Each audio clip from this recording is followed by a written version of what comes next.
오늘은 이제 교환사채 EV Exchangeable Bond 교환성 통화 구매력 평가 환율 그리고 구속성 예금 구인 배율 구제금융 구조적 이익률 국가 경쟁력 지수 국가 신용 등급 국가 채무까지 이렇게 10가지를 오늘 해보고 이거까지 하면 오늘 한 70개 정도 됩니다. 첫 번째로 교환사채 Exchangeable Bond 사채권자의 의사에 따라서 사채를 이제 교환사채 발행 기업이 이제 보유하고 있는 이 다른 기업의 주식 등 여타의 이제 유가증권과 교환할 수 있는 선택권이 부여된 사채를 말하는데요. 결국에 이 사채를 교환할 수 있다고만 이해를 하면 되고, 발행하는 채권에 주식이 연계되어 있다는 점에서 발행회사의 신주를 일정한 조건으로 매수할 수 있는 신주 인수권 부사채 BW라고 하는데,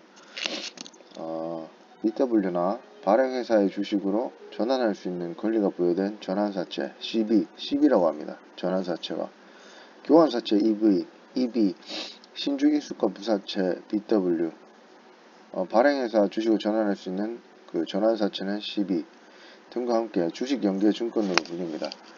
크게 EB, BW, CB 이게 좀 많이 헷갈립니다. 일단 뭐 보니까 본드라는 B가 이제 공통적으로 이렇게 들어가는 것 같은데, B는 exchangeable, W는 warrant가 보증이라는 말도 되는데, 그리고 전환사채 중에 convertible 전환한다는 거죠. 이 뜻만 외우면 그래도 뭐 이해하는 데는 어렵지 않을 것 같습니다. 발행회사가 보유하는 이 교환대상 유가증권은 상장유가증권으로 제한되고 있으며 증권 예탁원에 의무적으로 예탁되어야 되고요. 투자자는 미래의 주식 가격 상승에 따른 시세 차익을 기대할 수 있고, 발행회사는 낮은 이자율로 사채를 발행을 해서 금융비용 부담을 덜 수 있어서 회사채 발행을 통해서 이제 기업 자금 조달을 이제 촉진할 수 있는 장점이 있습니다. 기업 같은 경우에 그냥 은행에서 돈을 빌려도 되지만 결국 회사채를 이렇게 발행을 하면 원래 지금 같은 경우에는 상관없지만 금리가 높을 때는 회사채를 이제 발행한다는 게 더 유리하다는 거, 그것만 좀 이해를 하면 쉽게 이해를 할 수 있을 겁니다. 반면에 이제 투자자 입장에서도 비교적으로 이제 안정성이나 이익 가능성이 겸비되어 있어서 유리한 투자 수단이 됩니다. 뭐 결국에 이런 사채라는 거는 채권이랑도 거의 비슷하기 때문에 이자를 일정적으로 이제 받을 수 있습니다. 뭐 내가 교환을 하거나 전환을 하기 전까지. 그리고 교환이 이루어질 때는 발행 기업의 이제 자산과 부채가 동시에 감소를 하고요. 신규 자금 유입이 없다는 점에서는 BW 이제 신주 인수권 부사채와는 다르고, 신주 발행에 따른 자본금의 증가가 없다는 점에서 전환 사채와도 다르다고 보시면 됩니다.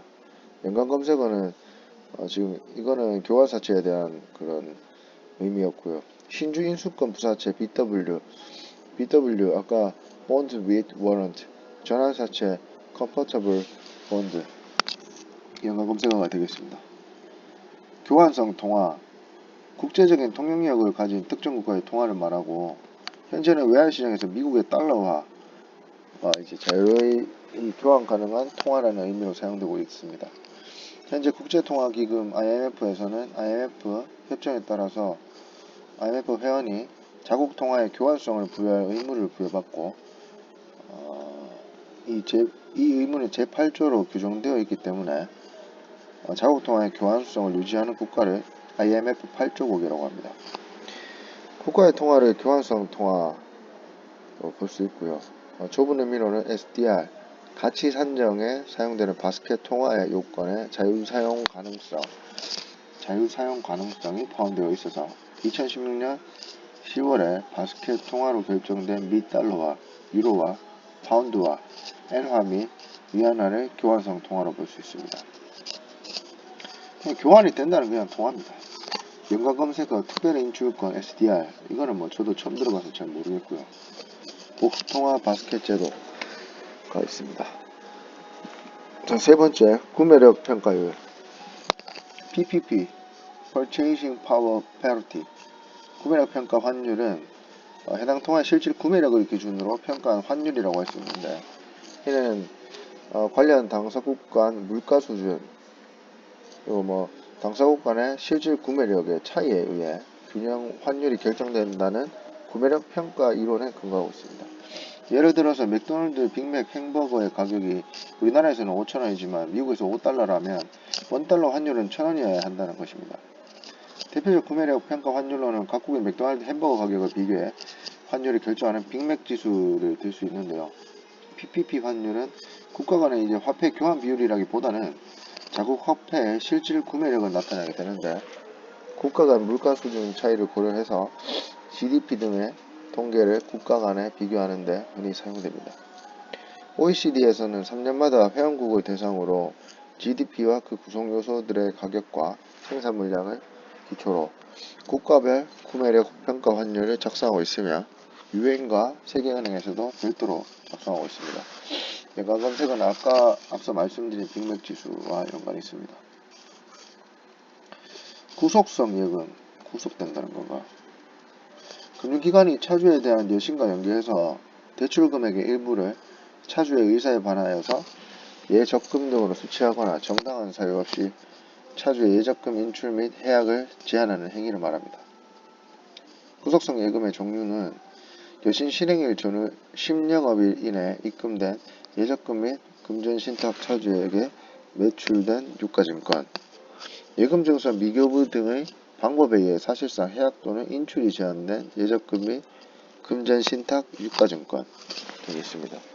금융감독원은 금융기관의 구속성 예금 수취 행위를 대표적인 불공정 금융 관행으로 간주해서 이 수치를 엄격히 규제하고 있습니다.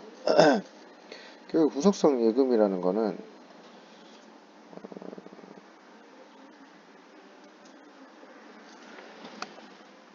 차주의 의사에 반해서 예적금 등으로 수취하거나 정당한 사유 없이 차주의 예적금 인출 및 해약을 제한하는 행위를 말합니다. 구속성 예금, 그러니까 결국 예금이 구속된다는 거지. 구인 배율, 노동의 수요와 공급을 나타내는 지표로 일자리 수를 취업 희망자 수로 나누어 구하는데, 인력 수급 동향을 파악하는 데 주로 이용이 됩니다. 예를 들어서 구인 배율 0.7은 취업 희망자 10명당 7개 일자리가 있다는 의미로 수치가 높을수록 고용 사정이 좋다는 것을 의미합니다. 결국에 낮으면 취업 희망자 10명당 만약 0.1이라면 자리가 한 개밖에 없다는 거죠. 또한 기업 활동의 확대와 축소를 반영해주는 지표이기 때문에 경기 상황에 따라 경제 성장률이나 실업률 등에 비해 더 큰 폭으로 변동하는 것이 일반적입니다. 우리나라 경우에 1986년부터 작성했었고, 구인 배율이 1을 웃돌아서 일자리가 남는 경우도 있었지만, 구인 배율이 1에 못 치는 것이 되게 일반적이라서 고용 사정이 과거에 비해 좋지 않다는 것으로 해석이 됩니다. 구인 배율은 한국고용정보원 워크넷 상의 해당 월 신규 구직자 수를 해당 월 신규 구인 건수로 나누어 구합니다. 연관 검색어는 고용률, 실업률 갭이 있습니다. 지금 교환사채부터 시작을 해서 하나, 둘, 셋, 넷, 자 5개 구인 배율까지. 다음은 구제금융부터 시작하도록 하겠습니다.